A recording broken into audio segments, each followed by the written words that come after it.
Imagine a building, not a grand castle with soaring turrets, nor a magnificent cathedral with stained glass windows aspiring to heaven. Imagine instead a squat, heavy, stone structure, grim and forbidding, its walls thick and stained with the grime of centuries. Its windows are not designed to let light in, but to keep life out. They are narrow, horizontal slits, eyes of the cat, barred with rust-pitted iron that weeps orange streaks down the soot-blackened stone. It squats in the heart of the city, a place everyone knows by name, a landmark of fear, a place that people hurry past, a place no one wishes to look at for too long, lest its gaze fall upon them. This is Newgate Prison in London, or the Bastille in Paris, or the Piombi, the Leads, in the Doge's Palace in Venice. These are the great, infamous prisons of the 18th century, the supposed age of enlightenment, the age of reason. But inside these walls, reason holds little sway, and the only light is a dim, watery memory. Step through the gates, past the armed turnkeys whose faces are masks of brutal indifference. The first thing that hits you is the smell. It is not just a bad smell. It is a physical presence, an assault on the senses. A thick, almost tangible stench, a foul and complex cocktail of unwashed bodies, stale sweat, human excrement, cheap gin, coal smoke, and the sweet, cloying, unmistakable odor of disease and despair. The second thing that strikes you is the sound. This is not the clean, clinical silence of modern solitary confinement. It is a cacophony, a symphony from hell. The constant, rhythmic clanking of chains, the drunken, desperate shouts of inmates, the high-pitched, delirious groans of the sick, the hopeless, muttered prayers of the condemned, the ribald laughter of prostitutes plying their trade, and the endless, heartless, barking laughter of the jailers. This is not a prison as we might imagine it today. There are no neat rows of identical cells, no structured routine, no pretense of correction. This is a chaotic, brutal, and largely privatized underworld, a microcosm of the harshest aspects of the society outside, concentrated and distilled to a lethal potency. You are not a ward of the state. You are a source of income for your jailer. You must pay for everything. For your food, for your drink, for a scrap of filthy straw to sleep on, for the very chains that bind your legs, for the privilege of seeing your family through a grill. If you have money, you can buy a measure of comfort, a private room on the master side, better food, wine, even the company of prostitutes. If you are poor, you are thrown into the common ward, a stinking, overcrowded subterranean pit where the strong prey on the weak, where you will be robbed, beaten, starved, and left to succumb to the myriad diseases that fester in the darkness. And all around you, you see the instruments of discipline, the casual tools of everyday misery, the heavy iron shackles that rub your ankles raw, leading to ulcers and gangrene. The whipping post in the courtyard, its wood stained dark with generations of old blood. The pillory, where a man might be locked for hours, his head and hands trapped, defenseless against the fury of a mob that throws stones, offal, and dead rats.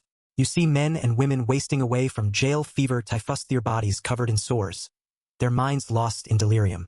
This is not just a place of confinement. It is a place of slow, grinding, and often fatal punishment.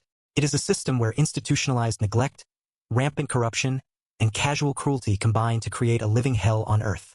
This is the world of 18th century torture, a torture not always of the rack and the thumbscrew, but of disease, starvation, extortion, and calculated, profitable neglect. Welcome to torture history. Today, we leave the formal torture chamber of the Inquisition and the brutal, sun-scorched terror of the colonial plantation, and we enter a different, more mundane, and perhaps more insidious kind of inferno, the early modern prison. We will explore the dark history of these institutions, places that were not yet designed for rehabilitation, but for simple, brutal containment and private profit.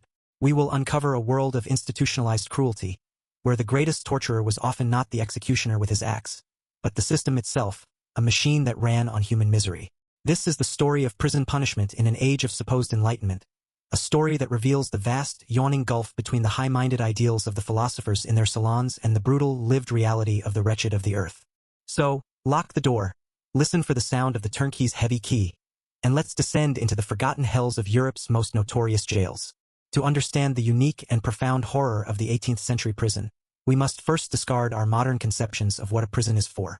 Today, at least in theory, prisons are the final stage of a correctional system. They are places where convicted criminals serve a defined sentence as punishment for their crime. Rehabilitation, however aspirational, is at least part of the official vocabulary. In the 18th century, this idea was still in its infancy, a radical notion debated by a few progressive thinkers. For most of history, Long-term imprisonment was not a common form of punishment in itself. The very idea of incarcerating someone for, say, 5 years for theft would have seemed bizarrely inefficient and expensive to most magistrates. Justice was a more direct, swift, and public affair, a spectacle enacted upon the body of the offender. For minor crimes, the punishment was a fine, a public shaming in the stocks or the pillory, or a whipping at the cart's tail through the town. For major crimes, it was a sentence of death, hanging, beheading, breaking on the wheel, or some form of social death, a permanent exile. This could mean being transported to the colonies, a sentence that often proved fatal, or being condemned to a life of hard labor rowing in the galleys of the Mediterranean fleets. So what, then, were prisons for? Primarily, they were holding pens, vast and squalid human warehouses. They were places where people were kept while awaiting trial, a process that could take many months or even years due to the inefficiency of the courts. They were places where those condemned to death or transportation were held until their sentence could be carried out. And, crucially, they held debtors. In a cruelly paradoxical system, a person who could not pay their creditors would be locked up, making it utterly impossible for them to earn money to pay off the very debt for which they were imprisoned. They could languish in these prisons for years, sometimes for life, unless their family could scrape together the money to free them. The famous Marshalsea prison in London, so vividly described by Charles Dickens, whose own father was imprisoned there, was primarily a debtor's prison. The single most important fact that shaped the entire system, the fact from which most of its horrors flowed, was that these prisons were, for the most part, for-profit enterprises. The jailer, or keeper, was not a salaried state employee with a professional code of conduct. He was a private entrepreneur. He often had to buy his position from the local authority or aristocrat who owned the prison franchise, sometimes for a very large sum. His income, and his ability to recoup his investment, was derived entirely from the fees he could extort from his prisoners. This created a system of almost unimaginable corruption and institutionalized cruelty. It was a business model based on human misery, a free market of suffering. Let's follow the journey of a poor man, let's call him Thomas Everyman, arrested for stealing a loaf of bread in 1750s London. He is brought to the gates of the infamous Newgate prison, a place described by one contemporary as the prototype of hell. The first thing that happens is that he is taken to the jailer's lodge. Here, he is immediately set upon by the turnkeys and forced to pay garnish, or an entrance fee. If he has no money, as is the case for Thomas, he is beaten and stripped of any valuable clothing he possesses. His coat, his hat, even his shoes. He is then taken to the smithy within the prison, where a heavy set of iron shackles is riveted around his ankles. These are not primarily for security. They are a source of revenue. The jailer charges him a fee for putting the chains on, and will later charge him an even larger fee for the privilege of having them taken off. The heavier the irons, the higher the fee. This practice was known as the shears. Since Thomas is penniless, he is denied access to the more comfortable wards on the master's side of the prison. These were reserved for wealthy prisoners, aristocrats, disgraced politicians, wealthy merchants, who could afford to pay the exorbitant rents for private rooms. In these rooms, they could have their own furniture, clean bedding, receive visitors, and have food and wine brought in from outside taverns. They could essentially live a life of dissipated, if confined, comfort. Thomas, however, is thrown into the common side. This is a different world entirely. It is a large, dark, subterranean ward, packed with dozens, sometimes hundreds, of other destitute prisoners, men, women, and children, all thrown together.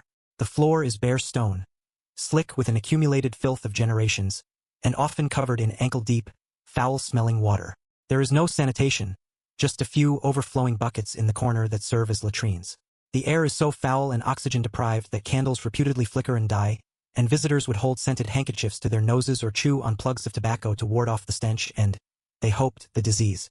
Here, in the darkness, a brutal social hierarchy exists. Newcomers are immediately set upon by the established inmates in a ritual known as chummage or garnish. Thomas is beaten, robbed of anything he might have left, and forced to pay his way or provide drink for the prison's stewards.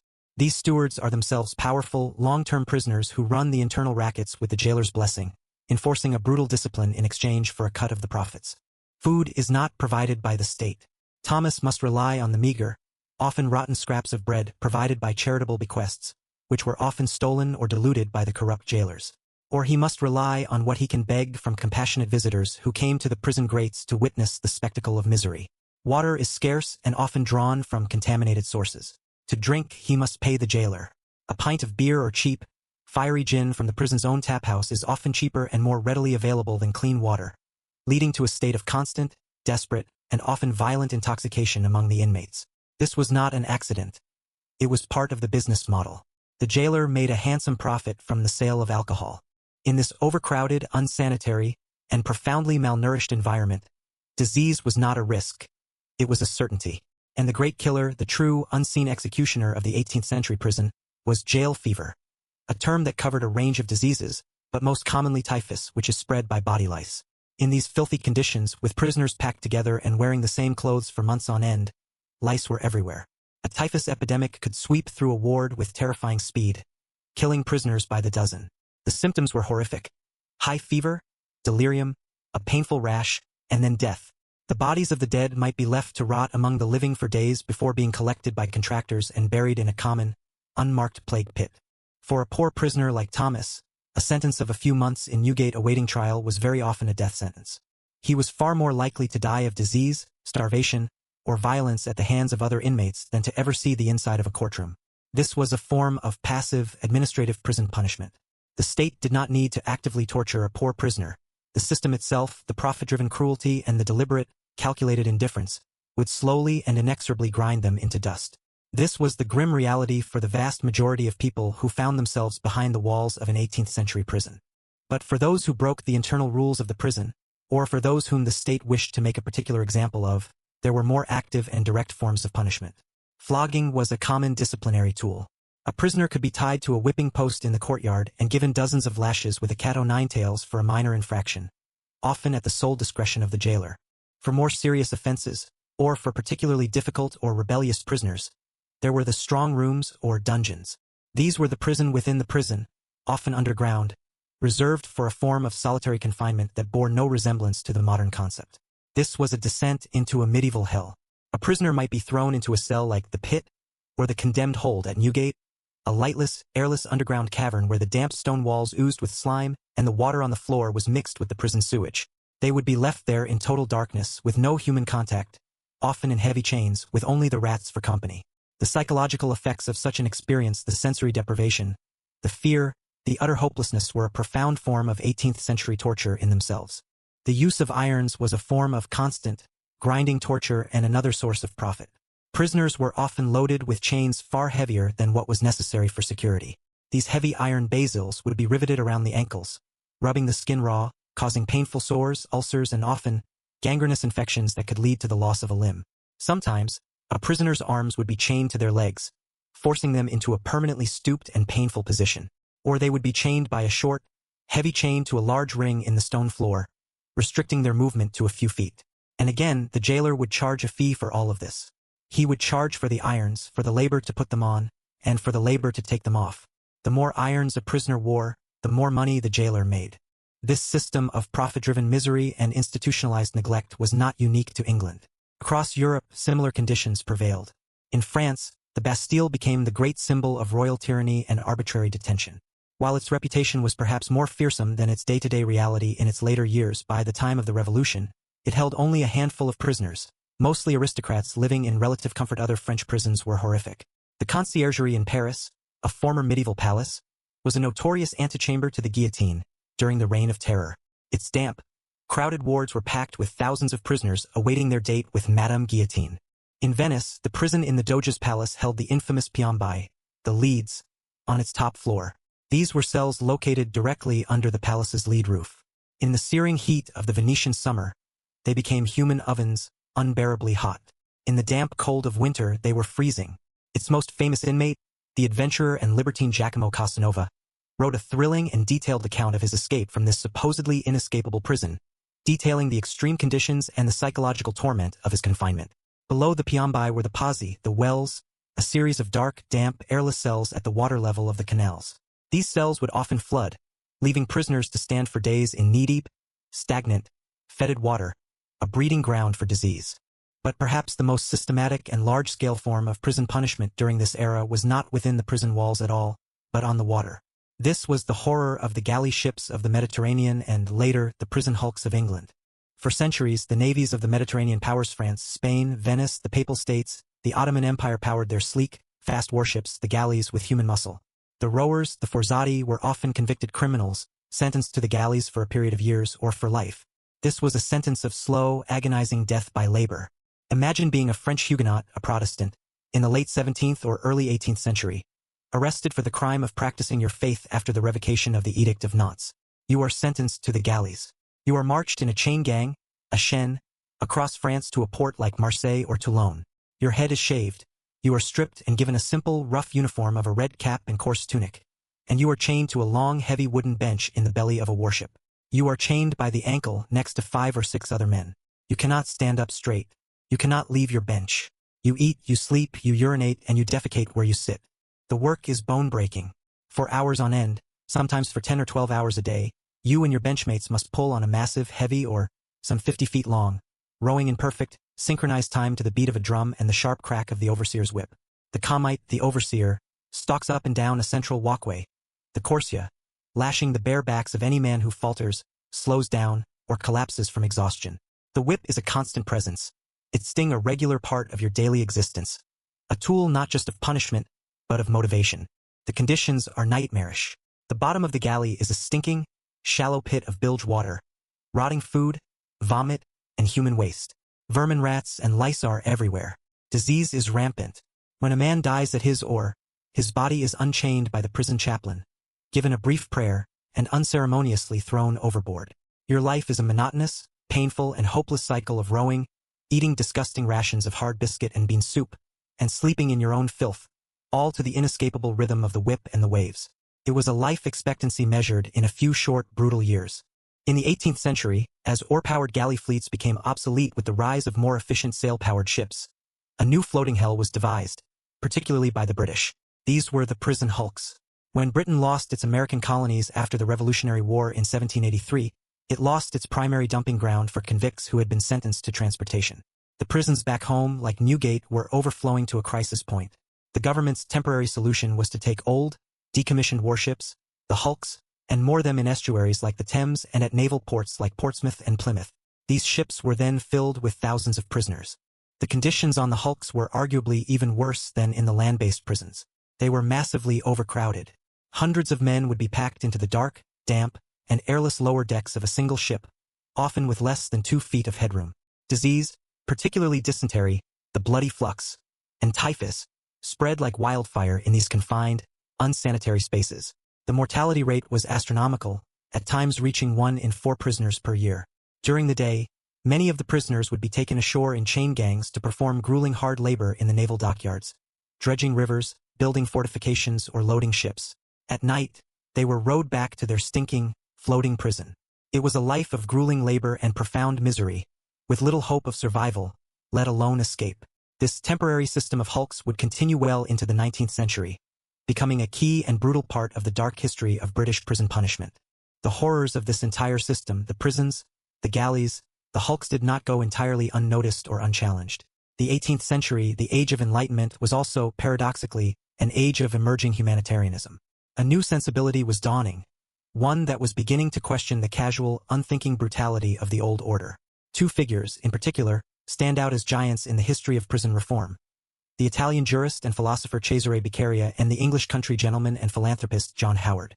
In 1764, Beccaria published his short but explosive book on crimes and punishments, De Delitti e del Pene. It was a devastating, lucid, and logical assault on the entire system of European criminal justice. He argued against the death penalty, calling it the war of a nation against a citizen. He argued against the use of torture to extract confessions, pointing out its irrationality. This is a means of acquitting the robust criminal and of condemning the weak innocent. He argued for the principle of proportionality, that the punishment should fit the crime and not exceed what is necessary for deterrence. And most importantly, he argued that the purpose of punishment should not be to inflict pain or to exact retribution, but to deter future crime. His book was a sensation, translated into dozens of languages and read by intellectuals and enlightened monarchs across Europe, including Catherine the Great of Russia, Frederick the Great of Prussia, and the founding fathers in America like Thomas Jefferson and John Adams. He provided the powerful philosophical framework for a new way of thinking about justice. If Beccaria provided the revolutionary theory, John Howard provided the hard, empirical, irrefutable evidence. Howard was a devout, wealthy English country gentleman who, in 1773, was appointed High Sheriff of Bedfordshire. This unelected role gave him, among other things, responsibility for the county jail. What he saw there shocked him to his very core. He saw the fee system, the filth, the disease, the corruption, the fact that prisoners who had been acquitted by a court were still held in prison because they could not afford the jailer's discharge fee. But unlike countless others before him who had held the same office and looked the other way, Howard decided to dedicate his life to doing something about it. He embarked on a series of extraordinary, self-funded journeys, traveling thousands of miles on horseback across Britain and, later, across Europe, meticulously inspecting hundreds of prisons, dungeons, bridewells, houses of correction, and lazarettos, quarantine stations. He was a man possessed by a divine mission. He was the world's first great empirical social scientist. He measured the size of cells, he noted the quality of the food, he counted the sick and the dying. He braved the constant and very real risk of jail fever, a disease that had killed many jailers and visitors, to gather his data. In 1777, he published his findings in a landmark monumental book, The State of the Prisons in England and Wales. The book was a methodical, detailed, and utterly damning indictment of the entire system. He described, in precise, unemotional, and therefore all the more powerful language, the horrors he had seen. He described prisoners in dungeons who had not seen daylight in years. He described men whose limbs had been worn down to the bone by heavy irons. He described the rampant sexual abuse of female prisoners by jailers and other inmates. He named and shamed the corrupt jailers. Howard's work created a public outcry. He testified before Parliament and was instrumental in the passage of the Penitentiary Act of 1779. This act, while not immediately or fully implemented, was a revolutionary document. It laid out a blueprint for a new kind of institution, the penitentiary. It called for the abolition of the fee system, the payment of salaries to jailers, the separation of prisoners by gender and by the severity of their crime, and a regimen of solitary confinement, religious instruction, and hard labor, all designed not just to punish, but to reform the character of the prisoner, to make them penitent. This was the birth of the modern prison. Howard's vision of solitary confinement as a tool for quiet reflection and repentance would, ironically, lead to its own forms of profound 18th-century torture in the 19th century, as reformers in America, particularly the Quakers in Pennsylvania, took his ideas to a terrifying extreme. The psychological torment of total, silent isolation would prove to be as devastating to the human mind as the physical filth of the old system had been to the body. But at the time, his ideas were revolutionary. He, along with Beccaria, had planted the seeds of a profound, world-changing shift in how Western society viewed crime and punishment. However, this transition was slow, painful, and piecemeal. For the vast majority of people who fell afoul of the law in the 18th century, the prison remained a place of unimaginable horror. It was a world governed not by law or reason, but by corruption, violence, and disease. The prison punishment of the era was a passive, grinding, and deeply cynical form of cruelty, a system that destroyed people not with the quick, theatrical violence of the executioner's axe, but with the slow, inexorable, and profitable pressure of neglect and despair. The dark history of these early modern prisons is a vital and often overlooked chapter in our story. It is a reminder that the progress of human society is never a straight line, that enlightenment in one area can coexist with profound darkness in another. The same age that produced the sublime music of Mozart, the brilliant philosophy of Voltaire, and the revolutionary ideals of life, liberty, and the pursuit of happiness also presided over a system of imprisonment that was, in its own way, as brutal and dehumanizing as any medieval dungeon. It shows us that cruelty is not just the product of overt malice or sadistic intent. It can also be the product of indifference, of greed, of a broken system, and of a society that allows some of its members to be treated as less than human, as disposable, as a resource to be exploited until they are consumed. The clanking of the chains has faded. The prison hulks have rotted away into the mud of the Thames. But the questions raised by the hellish world of the 18th century prison remain profoundly, urgently relevant. What is the true purpose of punishment? Is it retribution, deterrence, or rehabilitation? How does a society balance the need for order with the moral imperative of humane treatment? And how do we guard against the ever-present danger of a system where the punishment becomes a far greater and more destructive crime than the one it is meant to address? The forgotten inmates of Newgate, the galleys, and the hulks may be long dead, but their suffering continues to speak to us, a ghostly, rattling warning from a not-so-distant past. Thank you for joining us on this descent into the world of the early modern prison. It is a grim but necessary journey, one that reveals the often hidden history of institutionalized suffering that lurks just beneath the surface of the great narratives of progress and enlightenment. If this exploration of 18th century torture and prison punishment has been enlightening, please support our channel by liking this video and subscribing to Torture History. Click the notification bell to ensure you don't miss our next deep dive into the shadows of our past. And now, we want to hear from you. In your view, what is more terrifying? The active, intentional pain of a formal torture device like the rack, or the passive, grinding, and often fatal cruelty of a system of neglect and disease as seen in these prisons? Let us know your thoughts in the comments below. Your engagement and your insights are what make this community so vital. Until next time, Remember that the walls of a prison are not just made of stone and iron, but of the ideas, the fears, and the indifference of the society that builds them.